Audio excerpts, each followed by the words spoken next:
बंधुओं नमस्कार। कल आपने सुना था विराट पुरुष के द्वारा सृष्टि की उत्पत्ति किस प्रकार हुई, और ये ब्रह्मा जी अपने पुत्र नारद को बता रहे हैं कि किस प्रकार सृष्टि उत्पन्न हुई उस विराट पुरुष से। और आज यहाँ पर आगे फिर अपनी कथा को जारी रखते हैं ब्रह्मा जी। और ब्रह्मा जी ये कहते हैं नारद जी से कि आज वो विराट पुरुष की विभूतियों के बारे में बता रहे हैं और कहते हैं कि उन्हीं विराट पुरुष के मुख से वाणी और उसके अधिष्ठात्र देवता अग्नि उत्पन्न हुए हैं। विराट पुरुष जिसका वर्णन किया जा रहा है, और सातों छंद उनकी 7 धातुओं से निकले हैं। अब देखिए किस प्रकार यहाँ एक एक चीज़ किस किस अंग से भगवान जी के प्रकट हुई है। सातों छंद में आपने सुना होगा गायत्री छंद, त्रिष्टुप, अनुष्टुप, उष्णिक, बृहति, पंक्ति और जगति। ये 7 प्रकार के छंद होते हैं जो भगवान की 7 धातुओं से निकले हुए माने गए हैं। और क्या क्या निकला है कि मनुष्यों, पितरों और देवताओं के भोजन करने योग्य अमृतमय अन्न, सब प्रकार के रसनेन्द्रिय और उनके अधिष्ठात्र देवतागण वरुण विराट पुरुष की जिह्वा से उत्पन्न हुए हैं। जिह्वा से क्या क्या उत्पन्न हुआ है? अनेक प्रकार के रस और गंध प्रकट हुए हैं। और नासा छिद्रों से जो विराट पुरुष है उसकी क्या क्या प्रकट हुआ है? उनके नासा छिद्रों से प्राण, अपान, व्यान, उदान और समान, ये 5 प्राण और वायु, और क्या हुआ है? तथा घ्राणेन्द्रिय से क्या निकला है? अश्विनी कुमार, समस्त औषधियाँ और साधारण तथा विशेष गंध उत्पन्न हुए हैं विराट पुरुष के। और आगे क्या क्या उत्पन्न हुआ है? उनकी नेत्रेंद्रिय रूप और तेज की तथा नेत्र गोलक स्वर्ग और सूर्य की जन्म भूमि है। सूर्य कहाँ से उत्पन्न हुआ है? उनके नेत्रों से उत्पन्न हुआ है। और समस्त दिशाएं और पवित्र करने वाले तीर्थ कहाँ से निकले हैं? ये कानों से निकले हैं। और उसका शरीर संसार की सभी वस्तुओं के सारभाग और सौंदर्य का खजाना है। ऐसे ब्रह्मा जी अपने पुत्र को श्रीमद् भागवत के बारे में बताते हुए भगवान के विराट पुरुष के बारे में कह रहे हैं। और कह रहे हैं कि सारे यज्ञ, स्पर्श और वायु उनकी त्वचा से निकले हैं। उनके रोम सभी उद्भिज पदार्थों के जन्मस्थान है, अथवा केवल उन्हीं के समान यज्ञ उत्पन्न करने वाले हैं। और आगे विराट पुरुष से क्या क्या निकला है? उनके केश, दाढ़ी, मूछ और नखों से मेघ, बिजली, शिला और लोहा आदि धातुएं, और भुजाओं से प्राय संसार की रक्षा करने वाले लोकपाल प्रकट हुए हैं। उनका चलना फिरना भू भुव स्व तीनों लोकों का आश्रय है। और उनके चरण कमल प्राप्ति की रक्षा करते हैं और भयों को भगा देते हैं। अगर आप पैरों की उनकी पूजा करेंगे तो आपके भय दूर भागे रहेंगे। और विराट पुरुष का जो लिंग है, जल, वीर्य, सृष्टि, मेघ और प्रजापति का आधार है। और उनकी जो जनेन्द्रिय हैं वो आनंद का उद्गम है। नारद जी से कहते हैं कि विराट पुरुष की जो पायु इंद्रिय है, यम, मित्र और मल त्याग तथा गोदाद्वार, हिंसा, निवृत्ति, मृत्यु और नरक का उत्पत्ति स्थान है। विराट पुरुष के किस किस अंग से क्या क्या चीज़ें प्रकट हुई हैं, ये आज ब्रह्मा जी अपने पुत्र नारद को बता रहे हैं कि सृष्टि का किस प्रकार प्रादुर्भाव हुआ है विराट पुरुष के अलग अलग अंगों से, और क्या क्या उत्पन्न हुआ है। उनकी पीठ से क्या क्या निकला है? पराजय, अधर्म और अज्ञान। नाड़ियों से क्या निकला है? नद और नदी। और हड्डियों से पर्वतों का निर्माण हुआ है। और उनके उदर में क्या है? मूल प्रकृति, रस नाम की धातु तथा समुद्र और समस्त प्राणी और उनकी मृत्यु समाई हुई है। और उनके हृदय ही मन की जन्म भूमि है। उनका जो हृदय है, जो आपका मन है, वो उसकी जन्म भूमि है। हम, तुम, धर्म, सनकादि, शंकर, विज्ञान और अंतःकरण सब के सब उनके चित्त के आश्रित हैं। जैसा विराट पुरुष का चित्त होता है, हम सब उसी के अनुसार चलते हैं। और आगे ब्रह्मा जी कह रहे हैं कि मैं तुम्हें कहाँ तक गिनाऊं? मैं, तुम्हारे बड़े भाई सनकादि, शंकर, देवता, दैत्य, मनुष्य, नाग, पक्षी और मृग, रेंगने वाले जंतु, गंधर्व, अप्सराएं, यक्ष, राक्षस, भूत, प्रेत, सर्प, सभी पशु, पितर, सिद्ध, विद्याधर, चारण, वृक्ष और नाना प्रकार के जीव, जितने भी प्रकार के जीव इस सृष्टि में हैं, वो सब के सब जो आकाश, जल या थल में रहते हैं, ग्रह, नक्षत्र, केतु, पुच्छल तारे को केतु कहते हैं, जो आकाश में रहते हैं, जो पृथ्वी पर रहते हैं, जो जल में रहते हैं, समुद्र में रहते हैं, वे सब के सब विराट पुरुष के ही रूप हैं। और ये संपूर्ण विश्व जो कभी था, जो है और कभी रहेगा, ये केवल इतना बड़ा जो विश्व है वो केवल भगवान के 10 अंगुल के बराबर है। और आगे बता रहे हैं कि जैसे सूर्य अपने मंडल को प्रकाशित करते हुए ही बाहर भी प्रकाश फैलाते हैं, वैसे ही प्राण पुरुष परमात्मा भी संपूर्ण विराट विग्रह को प्रकाशित करते हुए ही बाहर भीतर सर्वत्र एक रस प्रकाशित हो रहे हैं। मुनिवर, जो कुछ मनुष्य की क्रिया और संकल्प से बनता है उससे वह परे है, मनुष्य से तो वो बहुत परे है, और अमृत और अभय पद का स्वामी है। हर एक को अगर अभय पद चाहिए तो उसका स्वामी भगवान श्री कृष्ण है, विराट पुरुष है। और यही कारण है कि कोई भी उनकी महिमा का पार नहीं पा सकता। संपूर्ण लोक भगवान के एक पाद मात्र हैं। जितने भी आप पाद देखते हैं, एक जितने भी लोक हैं, ये सब भगवान के एक पैर के बराबर हैं, पाद के बराबर हैं। और उनके अंशमात्र लोकों में समस्त प्राणी निवास करते हैं।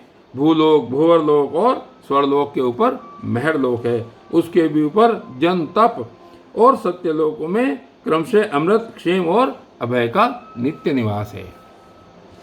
जन, तप और सत्य, इन तीनों लोकों में ब्रह्मचारी, वानप्रस्थ और सन्यासी निवास करते हैं।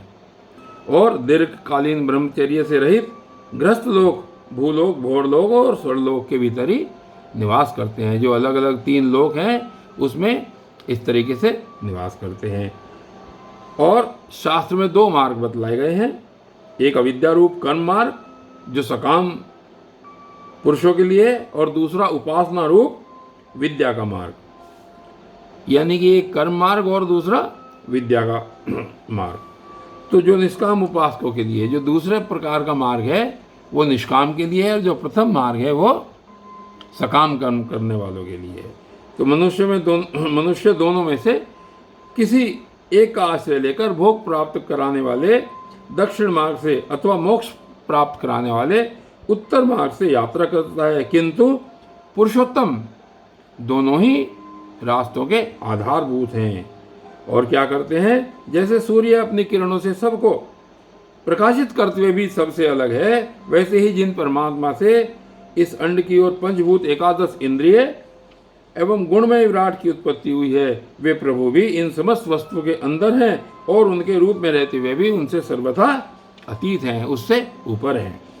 जिस समय इस विराट पुरुष के नाभि कमल से मेरा जन्म हुआ, चूँकि ब्रह्मा जी का जन्म इस विराट पुरुष के नाभि से हुआ है, तो ब्रह्मा जी बता रहे हैं कि जिस समय इस विराट पुरुष के नाभि कमल से मेरा जन्म हुआ, उस समय इस पुरुष के अंगों के अतिरिक्त मुझे और कोई भी यज्ञ की सामग्री नहीं मिली, क्योंकि कुछ और था ही नहीं।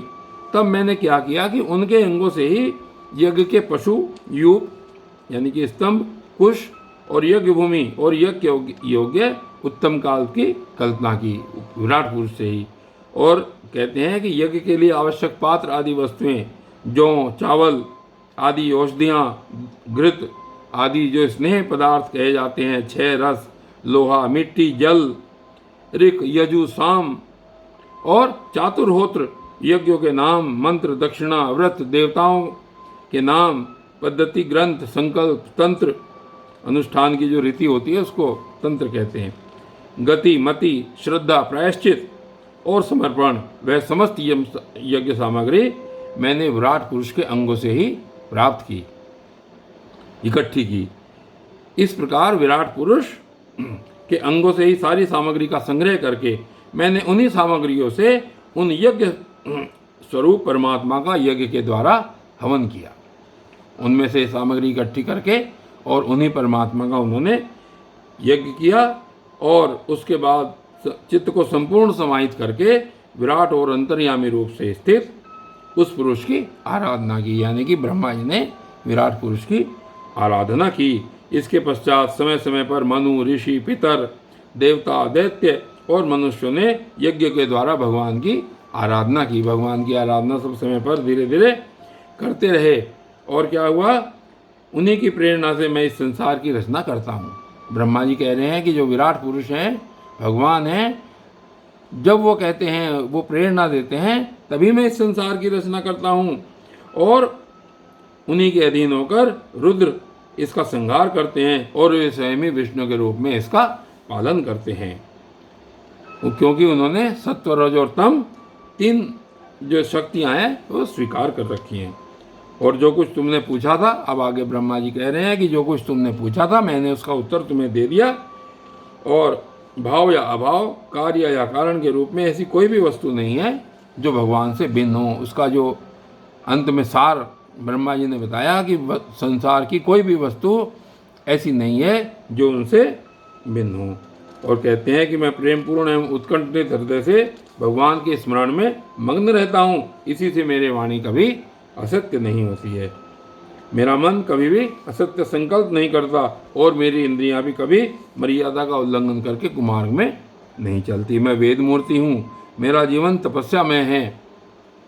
अपने बारे में बता रहे हैं, क्योंकि मैं भगवान के नाभि कमल से उत्पन्न हुआ हूँ। बड़े बड़े प्रजापति मेरी वंदना करते हैं और मैं उनका स्वामी हूँ। पहले मैंने बड़ी निष्ठा से योग का सर्वांग अनुष्ठान किया था, परंतु अपने मूल कारण परमात्मा के स्वरूप को मैं नहीं जान सका, क्योंकि वे तो एकमात्र भक्ति से ही प्राप्त होते हैं। कह रहे हैं कि एकमात्र भक्ति से ही भगवान प्राप्त होते हैं।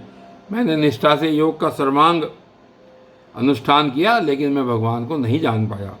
और आगे कहते हैं कि मैं तो परम मंगलमय और शरण में आए हुए भक्तों को जन्म मृत्यु से छुड़ाने वाले परम कल्याण स्वरूप भगवान के चरणों को ही नमस्कार करता हूँ। उनकी माया की शक्ति अपार है। जैसे आकाश अपने अंत को नहीं जानता, वैसे ही वे भी अपनी महिमा का विस्तार नहीं जानते। ऐसी स्थिति में दूसरे तो उनका पार पा ही कैसे सकते हैं। ऐसे आज यहाँ पर इसमें कहते हैं कि हम लोग केवल अवतार की लीलाओं का ही गान ही करते हैं, उनके तत्व को नहीं जानते। हर एक अवतार के तत्व की लीला, हर एक जो अवतार हैं उनका तत्व अलग है। हम केवल उसको ही जानते हैं जो उनकी लीला करते हैं। वे अजन्मा और पुरुषोत्तम हैं। प्रत्येक कल्प में वे स्वयं अपने आप ही सृष्टि करते हैं, रक्षा करते हैं और संहार कर लेते हैं। वे माया के लेस से रहित केवल ज्ञान स्वरूप हैं और अंतरात्मा के रूप में एक रस रूप से स्थित हैं। तीनों कालों में सत्य एवं परिपूर्ण है, न उनका आदि है न अंत है। ये तीनों गुणों से रहित, सनातन और अद्वितीय हैं। इस तरीके से ब्रह्मा जी ने भगवान श्री कृष्ण के बारे में बताया और कहा। अब आगे यहाँ पर उनके अवतारों की बात शुरू हो रही है। तो कहते हैं कि परमात्मा का पहला अवतार विराट पुरुष है। उसके सिवा काल, स्वभाव, कार्य, कारण, मन, पंचभूत, अहंकार, तीनों गुण, इंद्रियां, ब्रह्मांड, शरीर, उसका अभिमानी स्थावर और जंगम जीव, सब के सब उस अनंत भगवान के ही रूप हैं। विराट स्वरूप के ही ये सब रूप हैं। मैं, शंकर, विष्णु, दक्ष आदि ये प्रजापति, तुम और तुम्हारे जैसे अन्य भक्तजन, स्वर्गलोक के रक्षक, पक्षियों के राजा, मनुष्यों के राजा, मनुष्य लोक के राजा, नीचे के लोकों के राजा, गंधर्व, विद्याधर और चारणों के अधिनायक, ये सब क्या हैं? यक्ष, राक्षस, सांप और नागों के स्वामी, महर्षि, पितृपति, दैत्येंद्र, सिद्धेश्वर, दानवराज और भी प्रेत पिशाच जितने भी हैं, ये सब के सब भूत, कुष्मांड, जल, जंतु, मृग और पक्षियों के स्वामी, और संसार में और भी जितनी वस्तुएं हैं, जैसे ऐश्वर्य, तेज, इंद्रिय बल, मनोबल, शरीर बल या क्षमा से युक्त हैं, अथवा जो भी विशेष सौंदर्य लज्जा, वैभव और विभूति से युक्त है एवं जितनी भी वस्तुएं अद्भुत वर्ण वाली, रूपवान या अरूप हैं, वे सब के सब परम तत्व भगवान तत्व रूप ही हैं। और उन्होंने कहा कि मैंने आज तुम्हें सब कुछ बता दिया, और अब आगे कल की वीडियो में देखिए क्या कहते हैं ब्रह्मा जी, क्या बताते हैं आगे नारद जी को, ये कल की वीडियो में देखेंगे। तब तक के लिए धन्यवाद।